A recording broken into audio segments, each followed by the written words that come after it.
Expirez en même temps, expirez. Expirez. On continue la descente.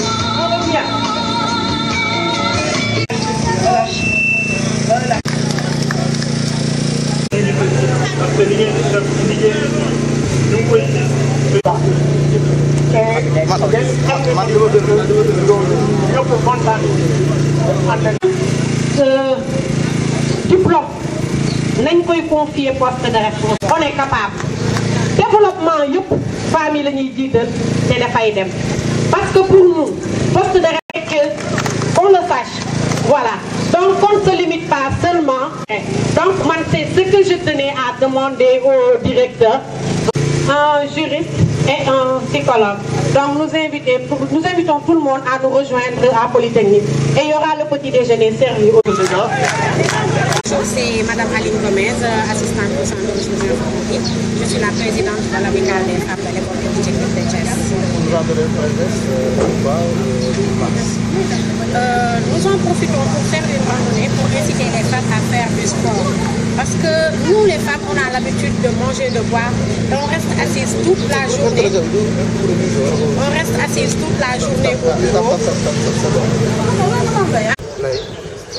C'est Madame Aline Gomez, assistante au centre de ressources informatiques. Je suis la présidente de l'amicale des femmes de l'école polytechnique de Thiès.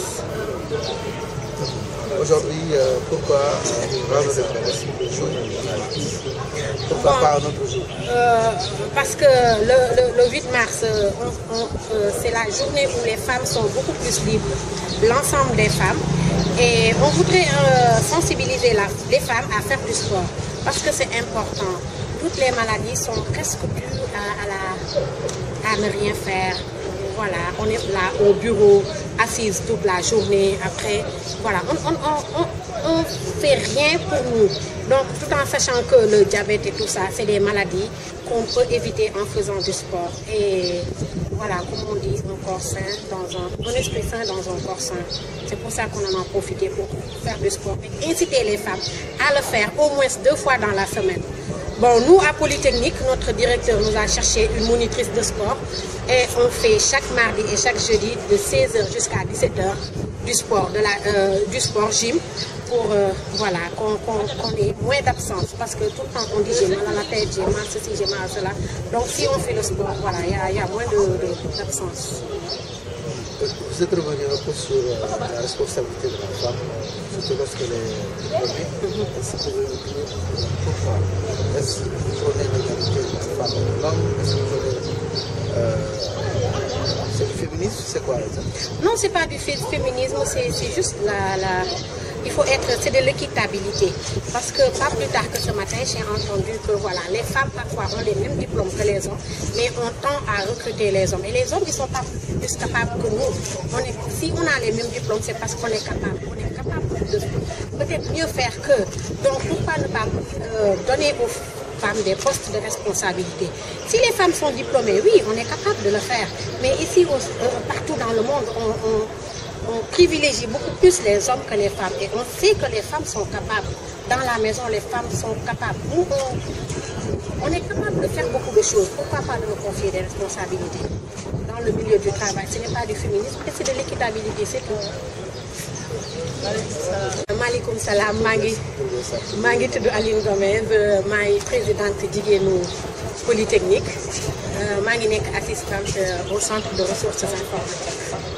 tey dafa mel ni tey topp ngeen def ak sori.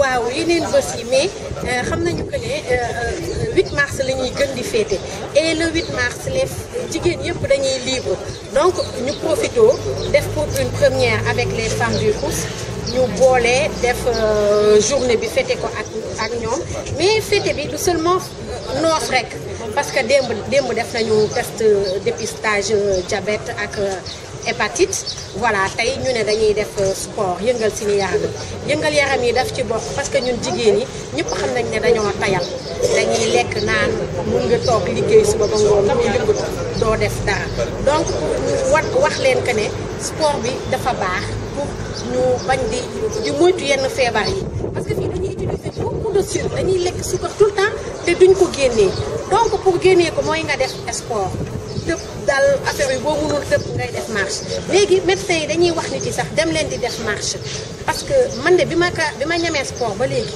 bàyyeetuma ko parce que gis naa ne sama feebar yu sewaan yëpp dafa wàññeeku ay métitu bopp ay ndigg ak affaire yooyu yëpp dafa wàññeeku loolu moo tax ñu wax ñuy won jigéen ñi que ne def sport dafa baax ñun Polytechnique suñu directeur daf ñu fayal chaque mardi ak chaque jeudi jigéen ñi dañuy def gym góor yi tamit ku bëgg mën nga ñëw dañuy def gym les mardis et les jeudis 4 heures ba 5 heures 1 heure de temps pour mun a yëngal yaram yi tuuti. waaw léegi dañu war a def ay postes de responsabilité ndax loolu nekkul parité bi ñuy wax moo tax loolu wala féminisme non du féminisme du parité il faut que nit yi xam góor bi am na master man am naa master même chose mais en général dañuy privilégier góor yi pour teg leen fa te yàlla xam na ne jigéen capable la jigéen parfois li muy xalaat wala ñun dañuy innover jigéen dafay innover yenn saa yi da ngay ñëw xool ko rek ci kër nga jox ko 2000 mu defaral la togg boo xam ne nga ne lii de mosuma ko woon ñam lii moom neex na di donc ñun lu ñu mënee cap innover ci biir kër gi ñun moom la noonu la ñu mën a innover ci biir bureau yi suñu amee même diplôme yi nañ ñuy jox poste de responsabilité yi da ngay gis koo xam ne sax am na licence wala am na yi ñu yemale ko ci poste assistant te mun na occuper lu ko ëpp donc fu may waxee foofu laay waxee ku am diplôme bu nga xam ne tolloon na méngoo na ak beneen diplôme moroomu góoram ben nañ ko jox loolu mu occupé ko parce que xam nañ ne jigéen ñi mën nañu manager jigéen mun na diriger de yàlla xam na ne mun na diriger bu amee diplôme rek jàng comme ñëpp mun na diriger loolu laa doon ñaan te tamit damay ñaan sama mbokku jigéen ñi tamit ñu dem ñu formé wu parce que tuuti bët baaxul am yem ci secrétaire rek ne ci laa yem non il faut toujours ñuy am ambition di jéem pour def doctorat man nga ne yow tamit def nga lii nga jàng pour nga mun a prétendre am ci poste de responsabilité loolu tamit c'est important. léegi góor du ëmb rek jigéen rek ay ëmb léegi bu ñu jëlee jigéen dama doon poste de responsabilité ndax sooxee liggéey bi parce que jigéen bi dafa jël au moins 2 mois de responsabilité alors que góor.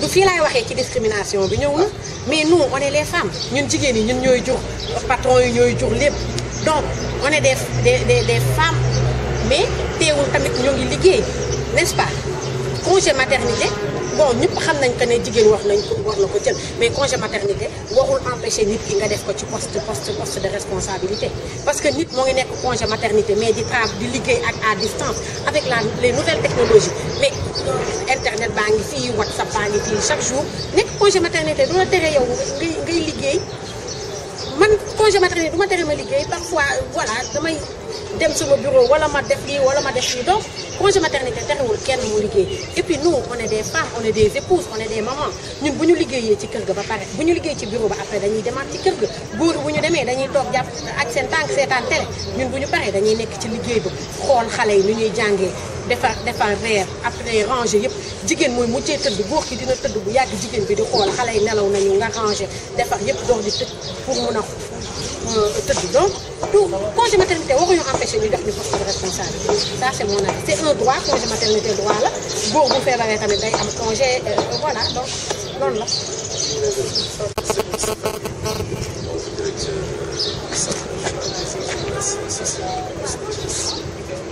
Ce matin, célébrons communément le 8 mars, journée dédiée aux femmes. Comment vous appréhendez? Je vous remercie. Comme vous le savez, la journée du 8 mars c'est une journée où on fête les femmes. Mais c'est également une journée où on passe la condition féminine. Donc ce matin, les femmes du poste de Thiès et de l'école polytechnique de Thiès ont marché ensemble.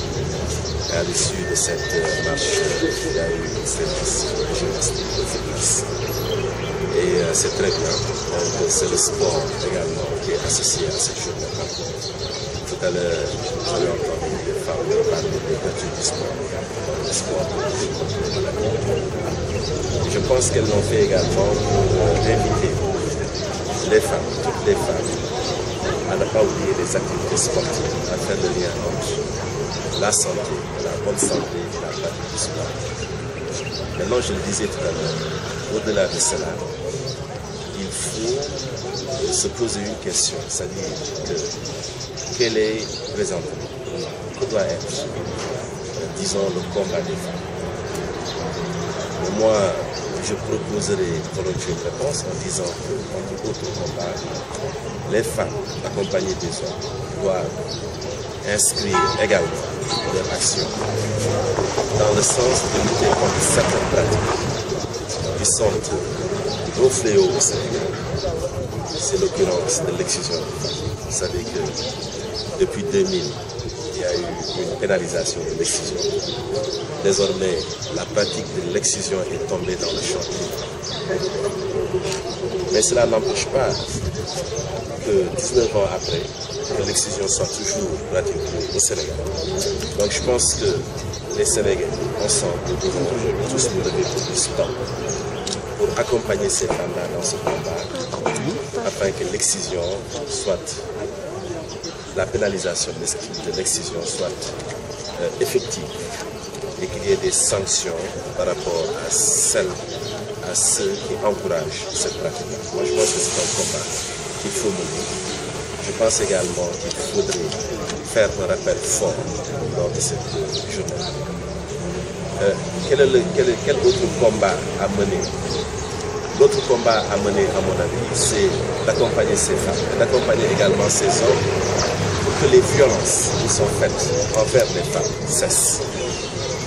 Vous savez que malheureusement, comme on dit, c'est le sexe faible, même si je ne suis pas d'accord, mais dans tous les cas, physiquement, il semble que les hommes soient beaucoup plus outillés.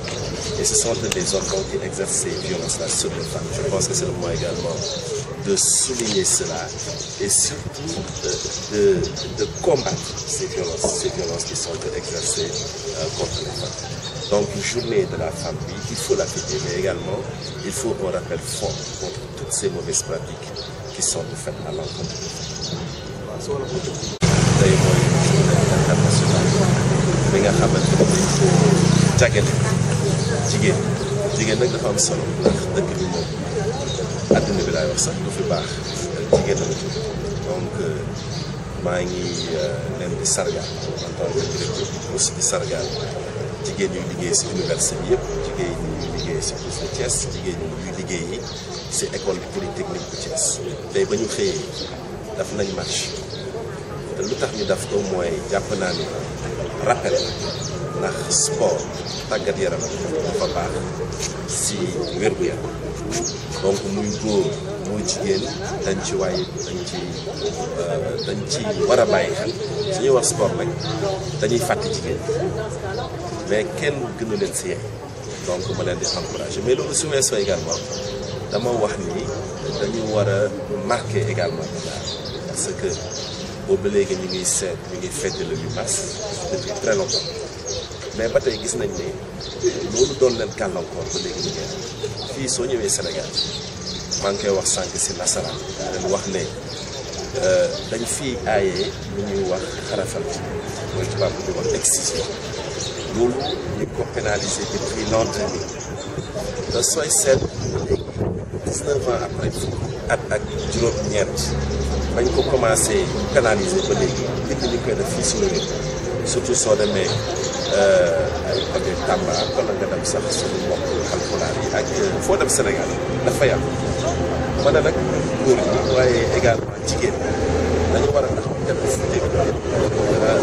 laxasaayu pour xeex loolu nga xamante ne mooy rafet ndax borom xam-xam yëpp tey jàpp nañ ne baaxul ci wér-gu-yaram jigéen jàpp nañ ne baaxul maanaam lu ñaaw xarafal jigéen war nañ ko gën a xeex képp ku ko defati rek wala kuy ñaax ñu def yoon mën a dal sa loolu daal dañ koy appel beneen bi mooy tubaab lu ñuy wax les violences qui sont faites aux femmes à ce niveau également war nañ fa marqué ndax loolu rafet jël jigéen di ko dóor jël jigéen di ko toroxal mën nañ dem également sur les violences morales mooy pression yi nga xamante ne ñu ngi koy teg jigéen ba nga xamante ne tey Sénégal da ngay gis jigéen bu xaru te loolu mosuñ ko gis fii si donc loolu yëpp war nañ ci bàyyi xel oui pour la marche waaw d'accord nañ pour sport mais également nañ bàyyi xel ci violence yi nga xamante ne ñu ngi koy teg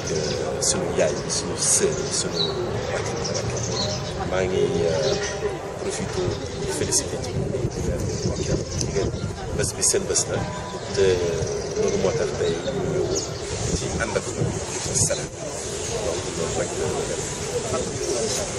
Moustapha Gueye directeur Tous de Thiès. Merci. Ren ñu ngi organisé une énième édition journée mondiale de la femme au Sénégal di ko organisé aussi avec le projet ñun ñu ngi au sein du campus social de l'université Prospère, centre régional des universités de Thiès.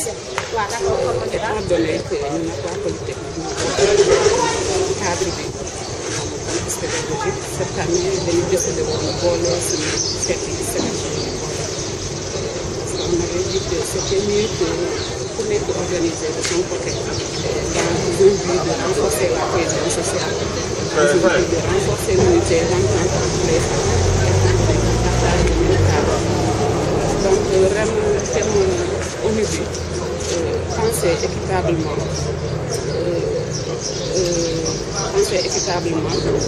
bâtir intelligemment changer pour innover pour le changement penser équitablement bâtir intelligemment innover pour le changement mooy thème ONU rek mais ñun dañu décidé woon de partir de ce thème boobu adapté ko à notre cadre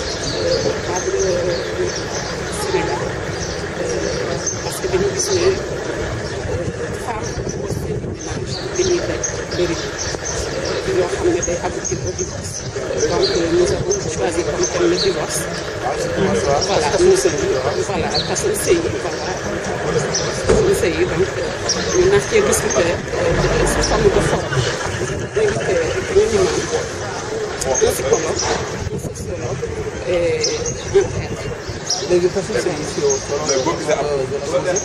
waaw li ko causé bëri na bokk na ci loo xam ne dañuy néewal doole jigéen yi xeeb jigéen yi problème jàng jigéen ñi niveau bi nga xam ne jigéen ñi dañ koy am ba pare dem sëyi ñu xam ne ñu gérer seen famille yi bokk na ci aussi jigéen ñi nga xam ne dañuy liggéey war di xëy di liggéey bàyyi seen famille bàyyi seen doom yi bu ñu mën a assimiler liggéey bi ak ménage bi des fois day indi avec la belle famille loo xam ne day dem ba aboutir au divorce bokk na ci aussi malentendu bi am entre la belle famille et l'autre famille de la femme aussi donc nous avions pensé que ñu toog waxtaan ci dina nekk loo xam ne dañuy apporter quelque chose de diggante ñaari waay day ca yi waaw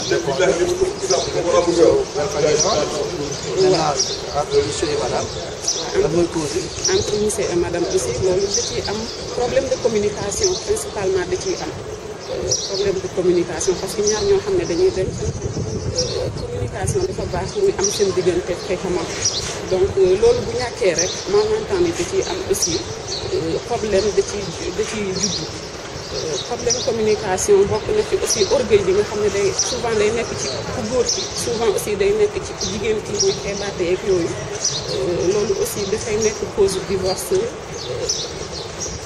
au sein des kii léegi yéen jigéen ñi boole noonu yenn seen moom waaw peut-être ñu redoubler d'effort plus de courage xam ne aussi bu ñu demee sëy aussi dañu dem pour fonder une famille dañu dem comme ni ko Marie di waxee pour uti buntu kër et que bu ñu demee quel que soit li nga fay daj aussi ñu boole ko compréhension boole ko peut-être wàcce suñu bopp entre guillemets bañ a jël suñu bopp wàcce suñu bopp boole ko bëgg famille bi ñu fekki boole ko plus d'organisation avec le travail aussi. Association des femmes de Christ. Voilà. Cette année, nous avons décidé d'organiser la journée de la femme en collaboration avec nos camarades qui sont de l'école polytechnique de Thiès. D'habitude, nous l'organisions chacun à part. Mais cette année, nous avons décidé d'unir nos forces pour qu'il y ait plus de visibilité, pour que la journée ait plus de signification. Voilà. Vous avez quitté le thème de l'ONU, de manière générale, vous êtes basé sur un thème plus local, vous allez dire entre guillemets, le divorce. Quelles sont les causes du divorce? Voilà. Les causes du divorce, selon moi, je pense qu'il y a d'abord le problème que la femme rencontre avec la belle-famille, ce manque d'acceptabilité de la belle-famille. Des fois, la femme qui vient avec son éducation, qui vient rejoindre une famille nouvelle pour elle, et un problème d'organisation se pose. Il se pose aussi un manque de communication entre la femme et son mari. Un manque de communication entre la femme et la belle-famille aussi. Se pose aussi un problème d'assimilation du travail, de la fonction de la femme souvent quand elle est au travail avec les travaux ménagers. Vous, en tant que femme, vous et le mari, quels sont les défis qui sont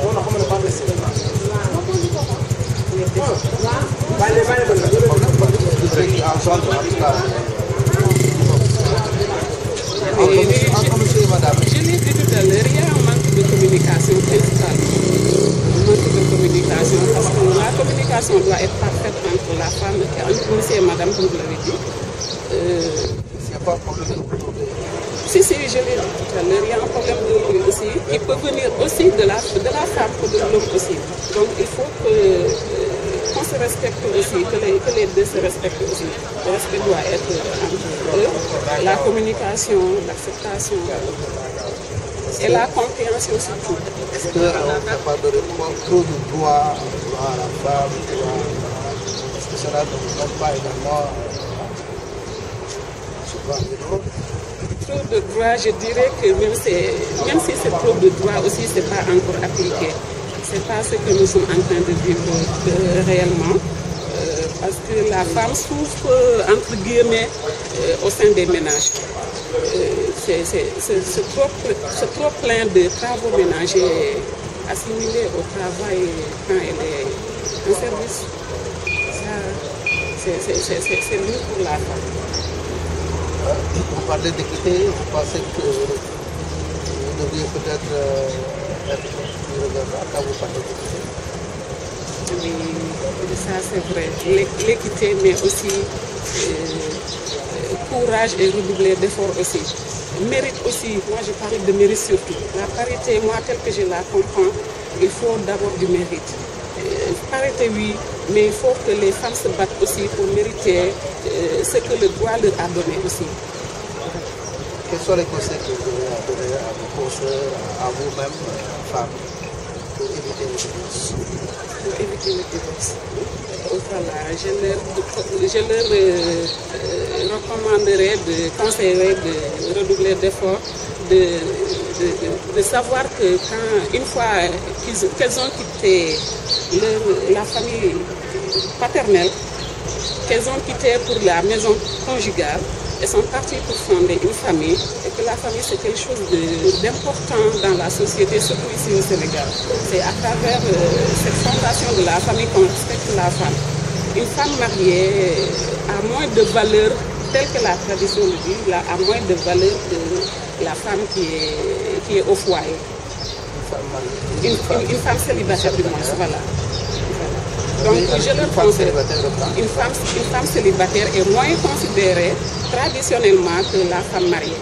Donc je leur conseillerais à celles qui sont déjà sur place de redoubler d'efforts, de penser surtout à la famille, de penser à leurs parents surtout